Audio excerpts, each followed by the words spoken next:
Hi hello నమస్తే అందరికీ నమస్కారం.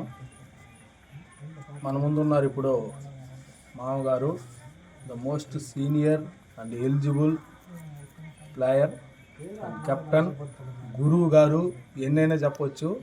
అన్నీ మన మామగారే, మీకు తెలుసు. ఆయన ఒక 10 క్వశ్చన్స్ అడగాలని మేము నిర్ణయించుకున్నాం. నేను ఒప్పుకుంటే స్టార్ట్ చేస్తాం. Okay, ready. మొదటి ప్రశ్న, మోస్ట్ సీనియర్ ప్లేయర్గా ఉండి కూడా ఇంతవరకు కప్పు కొట్టలేకపోతున్నారు, ఎందుకు? కప్పు కొట్టకపోవడం కారణం టీం కరెక్ట్గా ఉంది, కానీ కొన్ని లోపల వాళ్ళ ఫస్ట్ టైం రన్నరప్ మిగిలిపోయింది. తర్వాత 2 సీజన్లో మన వల్ల ఇద్దరు 2 టీంలు కప్పు కొట్టారు మా వల్ల. ఆ టీంలో నేను భాగ్యం. నువ్వు బాగుడివి, నువ్వు యాంకర్ సుధీర్ కదా. ఎవరు నవ్వు అంటే మేము ఈసారి ఖచ్చితంగా కొడతాం, మేము గ్యారంటీ కొడతాం కప్పు. బ్యాలెన్స్ టీం ఈసారి మాకు. రెండో ప్రశ్న, ఇది మీకు లాస్ట్ సీజన్ అని పుకార్లు ఉంది. ఈ సీజన్ ఆడి ఇంకా నెక్స్ట్ నేను ఆడను అంటున్నారు, అది నిజమేనా? నాకు స్టామినా ఉన్నంత వరకు నేను ఆడతా, హెల్త్తో సహకరించినంత వరకు నేను ఆడుతూ ఉంటా. నిలిసే క్వశ్చన్ ఏం లేదు. కప్పు వచ్చినా రాకపోయినా మ్యాక్సిమం ట్రై చేస్తాం కప్పు కోసమే. మీ టీం ప్లేయర్ అయిన పురుషోత్తం గారు గ్రూపుల్లో చాలా యాక్టివ్గా ఉన్నారు. దాని వెనక ఉండి నడిపిస్తుంది మీరేనా? మా టీం మొత్తం ఉంది. మా తూర్పు మొక్క పురుషోత్తం మ్యాచ్ విన్నరు, కప్పు విన్నరు అతనే. పూర్తి నమ్మకం అతని మీద ఉంది మాకు. ఈసారి కప్పు కొట్టి రిటైర్మెంట్ ఇస్తారా, లేదా కప్పు కొట్టేంత వరకు ఆడతారా? కప్పు కొట్టేందుకు ఆడుతూ ఉంటాం. ఒకవేళ కప్పు కొడితే ఈసారి మళ్ళీ ఆడతాం. ఆటలో ఏమాత్రం మార్పు ఉండదు, వెనక నడిపిస్తాం మొత్తం. ఓకే, మీకు మాలాంటి వాళ్ళకి వయసు అయిపోతుందేమో, మీకు వయసు కాదు. Okay, thank you. మీకు గట్టి పోటీ ఇచ్చే టీం ఏది ఇప్పుడుండే మిగతా 4 టీములు? గట్టి పోటీ అంటే నేను ఏ టీము తక్కువ అంచనా వేయము. ప్రతి టీం ప్రత్యర్థి ఆ రోజుకి ఫైట్ టీం ప్రతి ఒక్కరు. ఎవరు తక్కువ వేయమో. మా గట్టి పోటీ అనేది ఎవరు చెప్పను ముందే. నేను చిన్న పాము అయినా పెద్ద కర్త కొడతాం. మీ ఫస్ట్ మ్యాచ్ సచిన్ సెలెక్ట్ టీంతో ఉంది. అందులో యంగ్స్టర్స్ ఎక్కువగా ఉన్నారు, అంతా ఆల్రౌండర్లే. ఆ టీంని మీరు ఎలా ఎదుర్కొంటారు? ఆన్ ఫీల్డ్ గ్రౌండ్లోనే ఆలోచిస్తారా, లేదా ముందే మేము గ్రౌండ్లో ప్లాన్ చేసి ఉంటారు? ముందే ప్లాన్ అవసరం మాకు, గ్రౌండ్లోనే. ఇప్పుడు ఏ టీం అయినా ముందు ఆ ప్లాన్ టీము పలాంటి భయపెడితే ఎవరు ఆడలేరు ముందాడ. స్వయం అక్కసారి బౌలింగ్ వేస్తూ ఉంటే భయపడితే ఆడతామా? మన ప్లేయర్ గుర్తు, మన బ్యాటింగ్ మనం చేయాలా, మనం ప్లేయర్ మనం చేయాలా. ప్లేయర్ బౌలర్ ఎవరు అనేది పక్కన మనకు అవసరమే లేదు.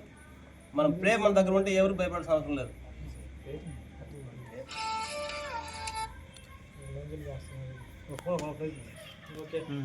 సాధారణంగా మీరు పెద్దవాళ్ళు, పైగా చాలా మ్యాచ్ల్లో కెప్టెన్సీ వహించి ఉన్నారు, ఎక్కడికెక్కడికో వెళ్ళి ఆడి ఉన్నారు. ప్రతి ఊరు పైన మీరు మ్యాచ్ ఆడి ఉన్నారు. మీ టీంని ఎలా మోటివేట్ చేస్తారు? మా అనుభవం మాకు గ్యారంటీగా హెల్ప్ చేస్తుంది. ఈ సీజన్లో మాత్రం పక్కా ప్లాన్ దాంతో ఉన్నాం మేము.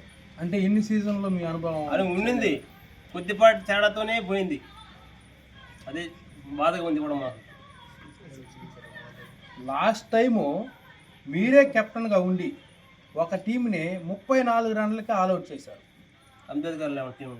అవును, అది మాకంతా మా టీందే. కప్పు కొట్టకపోయినా కూడా అలాంటిది ఈసారి ఏమైనా ఎదురు చూడొచ్చా? పక్కా ఇంకా తక్కువ స్కోర్ ఆల్అవుట్ చేస్తాం ఈసారి.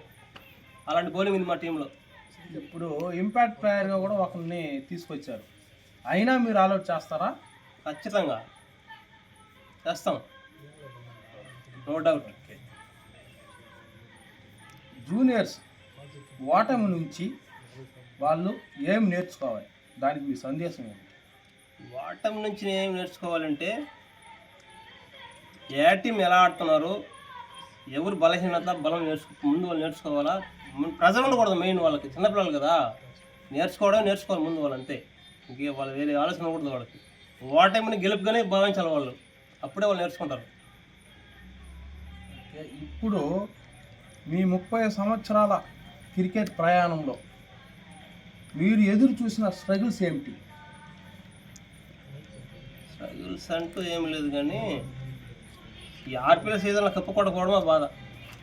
ఎక్కడెక్కడ వీళ్ళు ఆడి ఉన్నారు, ఎక్కడ ఆడామో ఎన్నెన్నో చాలా హ్యాపీ మూమెంట్ ఉన్నాయి, కానీ ఇక్కడ మన కప్పు కొట్టకపోవడం చాలా బాధాకర విషయం. చాలా బాధాకర విషయం.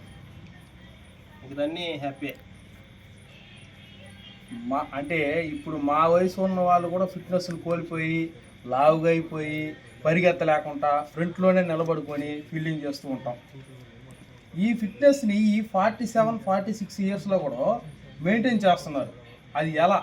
మాలాంటి వాళ్ళు చెప్తే కొంచెం దాన్ని మేము ట్రై చేస్తాం. అది నాకు ఇచ్చిన వరం అండి, అంతే. దేవుడిచ్చిన దానికి మించి ఏం చేయలేం. అది ఎంత యాక్టివ్, నేను చెప్తాను కదా, యాక్టివ్గా ఉన్న రోజులు ఆడతాపా, తగ్గేదిలే. ఆడలేను అనుకున్నప్పుడు గ్రౌండ్లోకి ఎంట్రీ అవ్వను. ఒక మంచి టీంని రెడీ చేయాలంటే కెప్టెన్గా, ఒక క్రికెట్ ప్లేయర్గా ఎలాంటి సందేశాలను ఇస్తారు? మంచి టీం అంటే నేను ఏ ప్లేయర్కి ఎక్కువ కోపం ఉండకూడదు, నేర్చుకోవడానికే ప్రయత్నించాలి తప్ప ఈ కోపతాపాలు పెట్టుకుంటే ఏం రాదు. ఫస్ట్ ఆఫ్ ఆల్ గేమ్ ఉండకూడదు, కోపాలు ఉండకూడదు. తిట్టినప్పుడు తిట్టుకోవాలి. కొన్ని సందర్భాల్లో ఓర్పు సహనం ఉండాలి. అది లేకపోతే కష్టం, మంచి టీం తయారు చేయలేం, అంతే. ఒక మంచి టీంని ఒక ప్లేయర్గా మ్యాచ్కి ఫిజికల్గా మెంటల్గా ఎలా ఉండాలి? మెంటల్గా ఎలా ఉండాలంటే ఆల్రెడీ గ్రౌండ్కి వచ్చేసి ఆల్రెడీ మెంటల్ అసలు ఉండదు, ఏ టెన్షన్ ఉండదు. మైండ్ అంతా గేమ్ పైన ఉంటుంది. ఎన్ని ప్రాబ్లం ఉన్నా మీరు చూస్తూ ఉంటారు. ఇప్పుడు మన పిల్లలు ఏం చేస్తారు, గ్రౌండ్కి వస్తారు, ఫోన్ తీసుకొని బయట వెళ్ళిపోతారు, ఒక 2 నిమిషాలు ఫోన్ మాట్లాడతారు, మళ్ళీ గ్రౌండ్కి వస్తారు. అలా ఉంటే చాలా కష్టం, చాలా బ్యాడ్ అయిపోతుంది. గ్రౌండ్కి వచ్చేసిన తర్వాత వన్స్ మనం మ్యాచ్ పైనే కాన్సన్ట్రేషన్ ఉండాలి. అది ఉండకూడదు. అది అవాయిడ్ చేస్తే ఆటోమేటిక్గా టీం తీరే మారిపోతుంది. మన నాకు తెలిసినప్పటి నుంచి మీరు కారికి బాల్ ఆడే దాంట్లో దిట్ట. ఫస్ట్ కారికి బాల్ పట్టిన వ్యక్తి నేనే రాయపేట టీంలో. అదే 6th క్లాస్లో పెట్టాను కారికి బాల్ నేను. గాడ్ ఆఫ్ క్రికెట్ రాయపేటలో మీరు దేవుడు క్రికెట్ ఆడటం. ఎందుకంటే సచిన్ టెండూల్కర్ ఇండియాకి ఎలాగో మీరు అలాగా రాయపేడికి.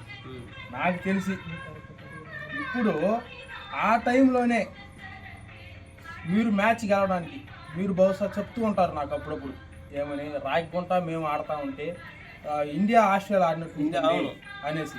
అప్పుడు టీంతో పోల్చుకుంటే అందులో పెద్దవాడివి, అనుభవం ఉన్నవాడివి అంతా మీరు ఎలాంటి స్ట్రాటజీలు వాడి గెలిచేవారు ఆ టైంలో?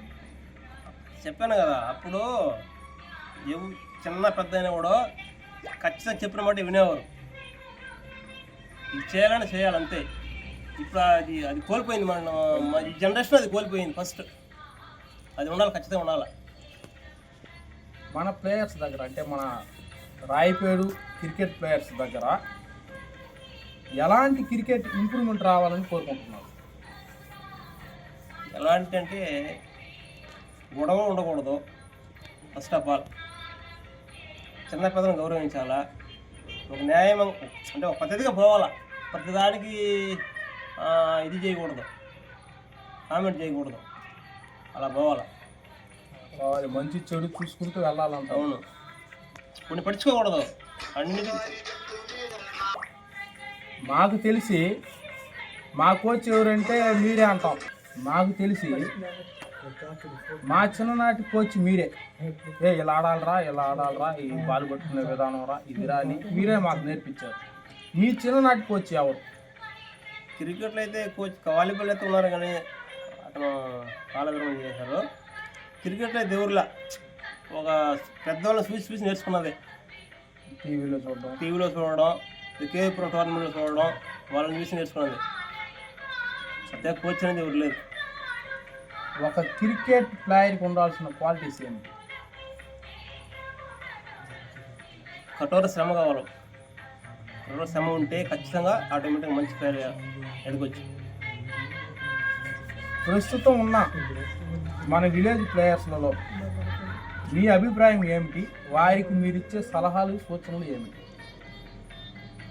ఏమైంది చెప్పాను కదా ముందే, అది ఫాలో అవ్వాల్సిందే. అది బాగా వస్తుంది. అదే మెయిన్ ప్రాబ్లం, అదే మన దగ్గర ఉండే ప్రాబ్లం అదే మెయిన్. థ్యాంక్ యూ, ఇంతవరకు మీరు చాలా చక్కగా ఆన్సర్. ఓకే సుధీర్ గారు, అవును మీరు లేడీస్తో కూడా ఇంటర్వ్యూ చేస్తారా? లేడీస్ అంత చేయండి. సుధీర్ కదా, డోంట్ రిమూవ్ దిస్ సీన్. మీతో నాకు ఇంటర్వ్యూ వచ్చింది, లేడీస్తో బాగా ఇంటర్వ్యూ చేస్తా అంటే మీరు. మీతో ఇలా ఇంటర్వ్యూ పంచుకోవడం చాలా ఆనందంగా ఓకే ఉంది. Thank you. ఇలాంటి పెద్దవాళ్ళు ఇంటర్వ్యూ చేయడం అసలు మాటలు రావటం లేదు నాకు. Good evening everybody, all RPL season 6 members, captains అందరూ బాగా ఆడండి, కప్పు కోసం ఆడండి, గొడవలు వద్దు, సంతోషంగా హ్యాపీగా టోర్నమెంట్ ముగిద్దాం. రెండవది, ఈ సీజన్ తెర వెనక ఉన్న ఆల్ టెక్నీషియన్స్ చాలా కష్టపడుతున్నారు అమ్మా. వాళ్ళు లేకపోతే అసలు లేనే లేదు నాకు తెలిసి. ఇంత టెక్నాలజీ ఆర్పీఎల్ జరిగి ఉండదు. ఉండదు. నిజంగా వాళ్ళకి చాలా హ్యాట్సప్, ఆ టీం ఆ టెక్నీషియన్ అందరికీ హ్యాట్సప్. థ్యాంక్ యూ మామ. ఓకే మీ అమూల్యమైన సమయాన్ని మాకు అందించినందుకు చాలా ఓకే థ్యాంక్ యూ. లేడీస్తో బాగా ఇంటర్వ్యూ చేయి, డోంట్ రిమూవ్ చేయి బాగా, అట్నే పెట్టి. Okay Sandeep, like and subscribe, comment also.